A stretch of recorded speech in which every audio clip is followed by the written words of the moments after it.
नमस्कार, मी सुवर्णा. महाराष्ट्राची खबरबात या बुलेटिनमध्ये आपल्या सगळ्यांचं स्वागत. पश्चिम बंगालच्या मुख्यमंत्री ममता बॅनर्जी या मुंबईच्या दौऱ्यावर येत आहेत. या दौऱ्यात ममता बॅनर्जी आणि मुख्यमंत्री उद्धव ठाकरे यांच्यात भेट होईल अशी शक्यता वर्तवली जात होती. ममता बॅनर्जी पुढच्या काही मिनिटांमध्ये मुंबईच्या विमानतळावर दाखल होतील. त्यानंतर ते सुरुवातीलाच सिद्धिविनायकाचं दर्शन घेतील अशी माहिती मिळते आहे. ममता बॅनर्जी आणि मुख्यमंत्री उद्धव ठाकरे यांच्यात भेट होणार होती, मात्र ती आता होणार नाही असं कळतंय. कारण उद्धव ठाकरे यांच्यावर नुकतीच शस्त्रक्रिया झाली आहे. उद्धव ठाकरेंच्या प्रकृतीच्या कारणास्तव ही भेट होणार नाही असं शिवसेनेचे खासदार संजय राऊत यांनी सांगितलंय. ममता बॅनर्जी यांनी आपल्याकडे उद्धव ठाकरेंच्या प्रकृतीबाबत विचारपूस केली असं संजय राऊत म्हणाले. ममता बॅनर्जी मुंबई दौऱ्यावर राज्याचे पर्यावरण मंत्री आदित्य ठाकरे यांची मात्र भेट घेणार आहेत. आधी आज विमानतळावर उतरल्या त्या सिद्धिविनायक मंदिरात जातील. तिथे मंदिराचं दर्शन म्हणजे मंदिरात देवाचं दर्शन घेतल्यानंतर त्या आदित्य ठाकरेंना भेटतील अशी माहिती मिळते आहे. ट्रायडंटमध्ये ते आदित्य ठाकरेंना भेटतील असं कळतंय. पश्चिम बंगालच्या मुख्यमंत्री ममता बॅनर्जी मुंबईच्या दौऱ्यावर येत आहेत. त्यांचे मुंबईच्या दौऱ्यासंदर्भातले अपडेट्स आपण घेणार आहोत. आपल्या या दौऱ्यात त्या सिद्धिविनायक मंदिराला भेट देणार आहेत. त्यानंतर त्या गिरगाव चौपाटीवर 26/11च्या दहशतवादी हल्ल्यात शहीद झालेले तुकाराम ओंबळे यांच्या स्मारकाला भेट देतील. त्यानंतर संध्याकाळी 7:30 वाजता त्या राज्याचे पर्यावरण मंत्री आदित्य ठाकरे आणि संजय राऊत यांची ट्रायडंट हॉटेलमध्ये भेट घेणार आहेत अशी माहिती मिळते आहे.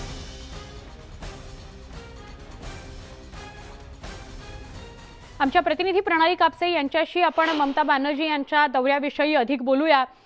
प्रणाली, पुढच्या काही वेळामध्ये ममता बॅनर्जी विमानतळावर मुंबईच्या दाखल होतील अशी माहिती मिळतेय.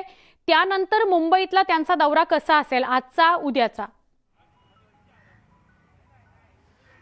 ममता बॅनर्जी या मुंबईच्या 3 दिवसीय दौऱ्यावर येत आहेत. आज, उद्या आणि परवा सकाळी कदाचित त्या इथनं प्रस्थान करतील कोलकात्यासाठी अशी माहिती मिळते. त्यामुळे आजच्या दौऱ्यामध्ये त्यांच्या प्रमुख भेट जी आहे 2 ठिकाणी त्या व्हिजिट करणारे आहे आणि तिसऱ्या ठिकाणी त्यांची भेट होणं अपेक्षित आहे. इथे साधारणपणे 5:30 वाजेच्या सुमारास त्या सिद्धिविनायक मंदिरला पोहोचणार आहेत. त्यामुळे आता पुढच्या थोड्याच मिनिटांमध्ये कदाचित त्या इथं येतील. इथून साधारण 20 ते 25 मिनिटाचा रस्ता आहे सिद्धिविनायक मंदिर. त्यामुळे 5:30 वाजता त्या सिद्धिविनायक मंदिर इथं पोहोचतील अशी माहिती मिळते आहे.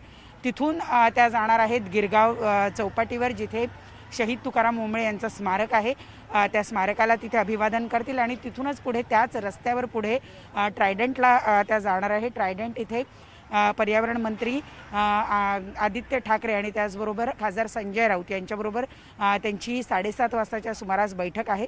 खरं तर ही बैठक मुख्यमंत्री उद्धव ठाकरे यांच्याबरोबर होणं अपेक्षित होती, परंतु मुख्यमंत्री यांची तब्येत व्यवस्थित नसल्यामुळं सध्याच काही दिवसांपूर्वीच त्यांच्यावर शस्त्रक्रिया झाली असल्यामुळं मुख्यमंत्री यांच्याशी त्यांची भेट होणार नाही आहे. त्याऐवजी पर्यावरण मंत्री आदित्य ठाकरे, त्याचबरोबर खासदार संजय राऊत यांच्याबरोबर त्यांची ही बैठक होणार असल्याची माहिती मिळते आहे.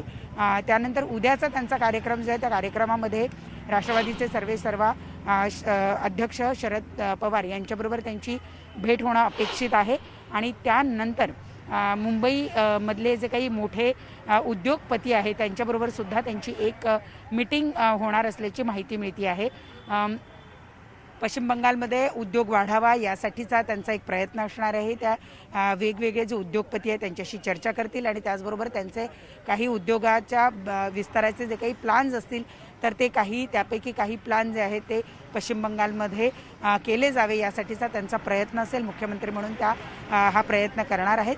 परंतु उद्याची त्यांची जी बैठक किंवा जी भेट शरद पवार यांच्याबरोबर होणार आहे तिच्याकडे सगळ्यांचं लक्ष लागलेलं आहे. आपल्याला माहिती आहे की गेल्या काही वर्षांमध्ये विशेषतः महाविकास आघाडी सरकार स्थापन झाल्यापासून भाजपच्या विरोधात देशामध्ये एक फ्रंट तयार करण्याचा प्रयत्न केला जातो आहे. त्या प्रयत्नामध्ये जे काही राजकीय पुढारी आहेत त्यापैकी महत्त्वाचे जे लोक आहेत त्यामध्ये शरद पवार, ममता बॅनर्जी यांची नावं प्रामुख्याने घेतली जातात. आणि त्यामुळे आजची आदित्य ठाकरे, संजय राऊत आणि उद्याची शरद पवारांसोबतची बैठक ज्याकडे सगळ्यांचं लक्ष असेल. प्रणाली, तुर्तास धन्यवाद आपण सविस्तर माहिती दिल्याबद्दल. उद्या 1 डिसेंबर आहे. राज्यातल्या ग्रामीण भागातल्या शाळा सुरू करण्याचा निर्णय शासनानं याआधी घेतलेला होता, पण त्यानंतर ओमायक्रॉन विषयी चर्चा सुरू झाली. शहरी भागातील शाळा सुरू करण्याबाबत त्यामुळे अजूनही संभ्रम कायम आहे. त्यापैकी मुंबई पुणे या 2 शहरातील शाळा येत्या 15 डिसेंबर नंतर सुरू करण्याचा निर्णय घेतला गेलाय. नाशिकमधल्या शाळांचा निर्णय 10 डिसेंबर नंतर घेण्यात येणार आहे, तर औरंगाबादमधील शाळा 5 डिसेंबर नंतर सुरू होणार आहेत. शाळांचा निर्णय लांबणीवर टाकण्यात आलेला आहे. आपण ग्राफिक्सच्या माध्यमातून त्यावर नजर टाकणार आहोत. मुंबईमध्ये 15 डिसेंबर नंतर शाळांसंदर्भातला निर्णय घेतला जाईल आणि प्रामुख्याने 1ली ते 7वी पर्यंतच्या शाळा आहेत त्याच्याविषयी 15 डिसेंबर नंतर निर्णय घेतला जाईल. पुण्यामध्ये सुद्धा 15 डिसेंबर नंतर निर्णय घेतला जाईल. नाशिकमध्ये तर आपल्याला कल्पना आहे, कालच बातमी आपल्यापर्यंत पोहोचली होती की 10 डिसेंबर नंतर निर्णय जाहीर केला जाईल शाळांसंदर्भातला, आणि औरंगाबादमध्ये 5 डिसेंबर नंतर शाळांसंदर्भातला निर्णय घेतला जाणार आहे. तर शाळा इतर भागांमध्ये म्हणजे ग्रामीण भागांमध्ये कधी सुरू होतील, कशा सुरू होतील याच्याविषयी अधिक जाणून घेऊया. 1 डिसेंबर पासून शाळा कुठे कुठे सुरू होणार आहेत बघा.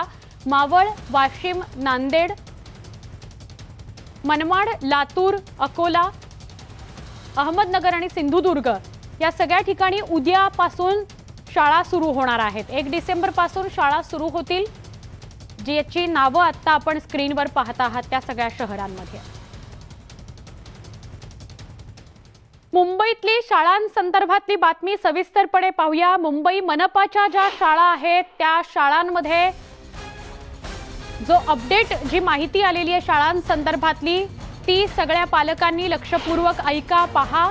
उद्यापासून शाळा सुरू होणार नाहीयेत. 15 डिसेंबर पासून शाळा सुरू करू असा निर्णय मुंबई महापालिकेने घेतलेला आहे. त्यामुळे आता 1ली ते 7वीचे वर्ग उद्यापासून सुरू होणार नाहीयेत. मुंबईतला हा निर्णय आहे. मुंबईत शाळा सुरू होणार की नाही याबाबत शिक्षक आणि पालक संभ्रमावस्थेत होते.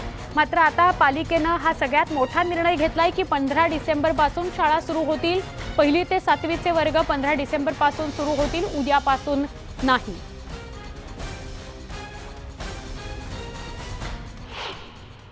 माननीय आमचे आयुक्त साहेब चहल साहेबांशी चर्चा झाली आणि आम्ही किमान या सर्व गोष्टींचा एक सावधगिरीचा पवित्रा म्हणून आम्ही 2 आठवड्यांनी म्हणजेच 15 डिसेंबर पासून आमच्या 1ली ते 7वीची शाळा सुरू करणार आहोत. मुलं आल्यानंतर ती मुलं गेल्यावर त्यांचं ती शाळा सॅनिटाईज करून घ्यावी लागणार आहे. त्याच्यानंतर या सगळ्या पूर्वतयारीला आम्हाला वेळ पण लागणार आहे आणि मुलांच्या पालकांचं संमतीपत्र प्राप्त करून घेणं हा मोठा एक टास्क आहे आमच्यासाठी. तर तो आम्ही घेण्यासाठी आम्हाला हा कालावधी योग्यच आहे आणि एकदम उद्याच्या उद्या शाळा सुरू करणं काही एक संयुक्तिक नव्हतंच. म्हणून माननीय आयुक्त महोदयांनी निर्णय दिलेला आहे, आम्हाला परवानगी दिली आहे की 15 डिसेंबर पासून मुंबई क्षेत्रातल्या सर्व माध्यमाच्या, सर्व मीडियमच्या आणि सर्व व्यवस्थापनाच्या सर्व शाळा आम्ही 15 डिसेंबर पासून सुरू करण्याचं एक परिपत्रक आज जारी करणार आहोत. नाशिक शहरातल्या शाळा बंदच राहणार असून 10 डिसेंबर नंतर निर्णय घेतला जाणार आहे. स्थानिक प्रशासनाने याबाबत निर्णय घेतला आहे. कोरोनाचा नवा व्हेरिएंट ओमायक्रॉन याच्या पार्श्वभूमीवर आणि शहरात 2 खेळाडू दक्षिण आफ्रिकेतून प्रवास करून आले, त्यामुळे खबरदारीचा उपाय म्हणून ही भूमिका शासनाने घेतलेली आहे. सुरुवातीला पहिल्या लाटेत नागरिकांनी जी संवेदनशीलता दाखवली तीच आत्ताही दाखवावी असं आवाहन जिल्हा प्रशासनाने केलं आहे.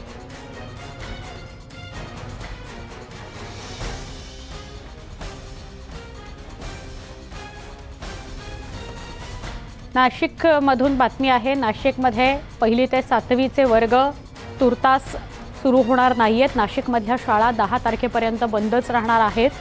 नाशिकमधून कालच हा निर्णय स्पष्ट करण्यात आलेला होता आणि तो अधिकाऱ्यांपर्यंत आयुक्तांनी पोहोचवलेला होता, जिल्हाधिकाऱ्यांनी पोहोचवलेला होता.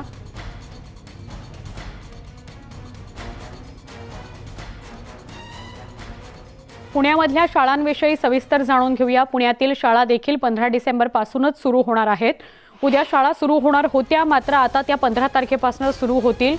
कारण ओमायक्रॉनची भीती बघता किंवा ओमायक्रॉन फार वेगानं पसरतो या संदर्भात जेव्हा चर्चा सुरू झाल्या तेव्हा मात्र पालक संभ्रमावस्थेत होते की शाळा आता सुरू करून मुलांना काही धोका तर उद्भवणार नाही ना. त्यामुळे शाळांसंदर्भात पुण्याने सुद्धा हा निर्णय घेतलाय की 15 डिसेंबर पासून 1ली ते 7वीचे वर्ग सुरू होतील.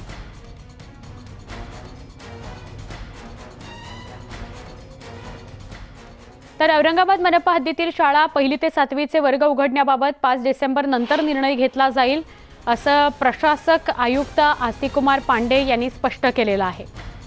औरंगाबादच्या मनपा हद्दीत ज्या ज्या शाळा येतात त्यांच्या संदर्भातला निर्णय 5 डिसेंबर नंतर घेतला जाईल. तोपर्यंत शाळा सुरू नसतील असं स्पष्ट करण्यात आलेलं आहे. आयुक्त अस्तिक कुमार पांडे यांनी याची घोषणा केलेली आहे.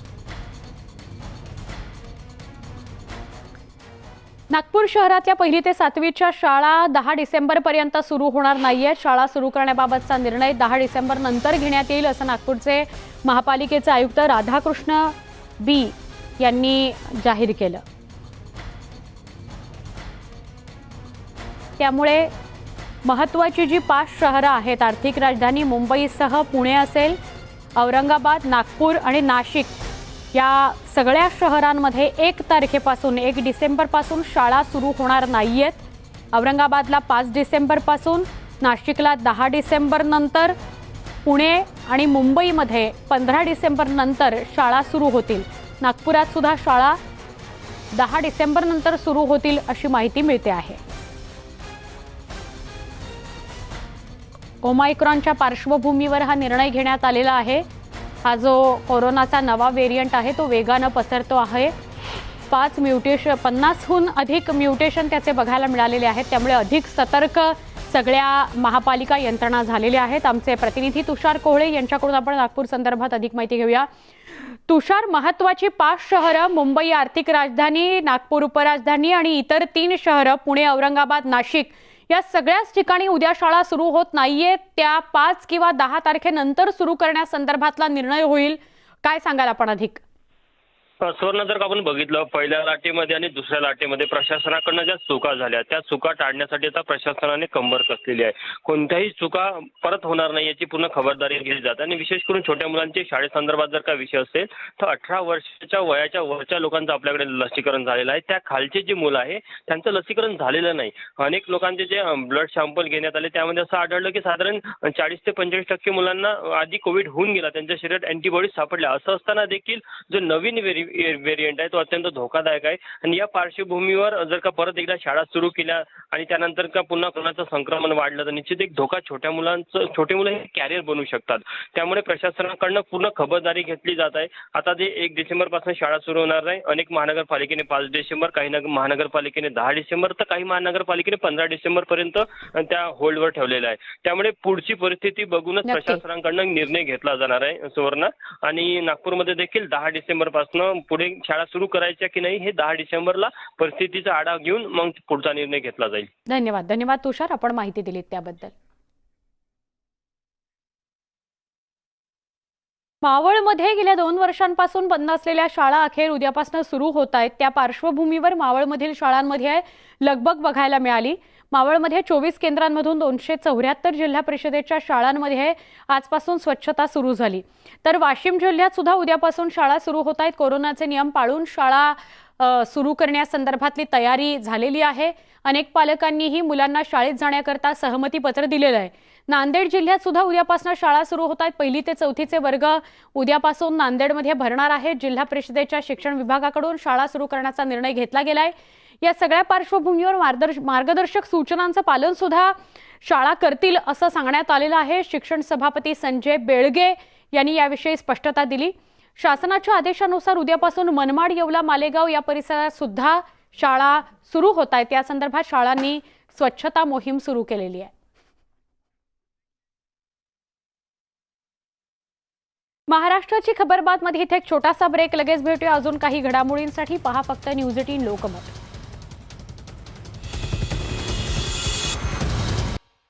पश्चिम बंगालच्या मुख्यमंत्री ममता बॅनर्जी मुंबईमध्ये दाखल झालेले आहेत.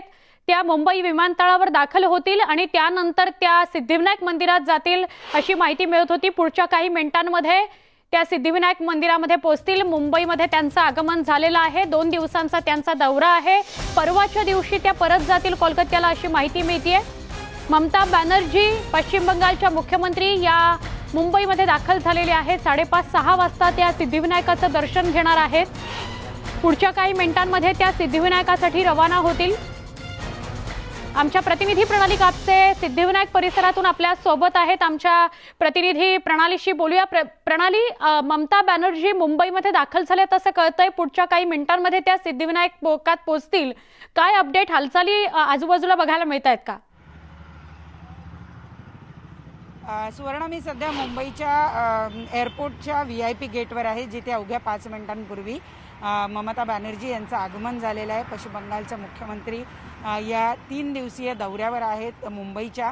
या 3ही दिवस ते मुंबईमध्ये राहणार आहेत आणि आत्ता थोड्या वेळापूर्वी, अगदी 5 मिनिटांपूर्वी त्यांचं आगमन झालेलं आहे आणि त्यांचा ताफा आता VIP गेटवरून सिद्धिविनायक मंदिराच्या दिशेने निघालेला आहे. इथून साधारण सिद्धिविनायक मंदिराचं अंतर, जरी मार्ग मोकळा केला तरीही साधारण त्यांना 20 ते 25 मिनिटं तिथं पोहोचायला लागतील. म्हणजे साधारण 5:30 किंवा 5:35 किंवा 5:40च्या सुमारास त्या सिद्धिविनायक मंदिराला पोहोचतील.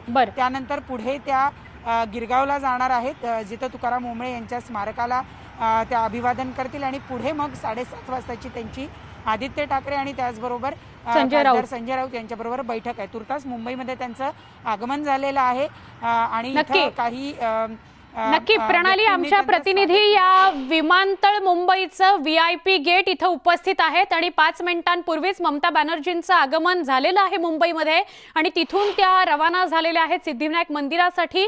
आपल्याला सगळं अपडेट देत आहेत आमच्या प्रतिनिधी प्रणाली, आभार. महाराष्ट्राची खबरबात या बुलेटिनमध्ये आपण इथेच थांबतोय. ममता बॅनर्जी यांचा दौरा असेल किंवा इतर राजकीय घडामोडी असतील, याविषयीचे सगळे अपडेट्स आपण न्यूज 18 लोकमतवर घेतच राहणार आहोत. इथून पुढे आपण एका विशेष कार्यक्रमामध्ये काही क्षणात भेटणार आहोत. माझा सहकारी विलाससह पहा फक्त न्यूज 18 लोकमत.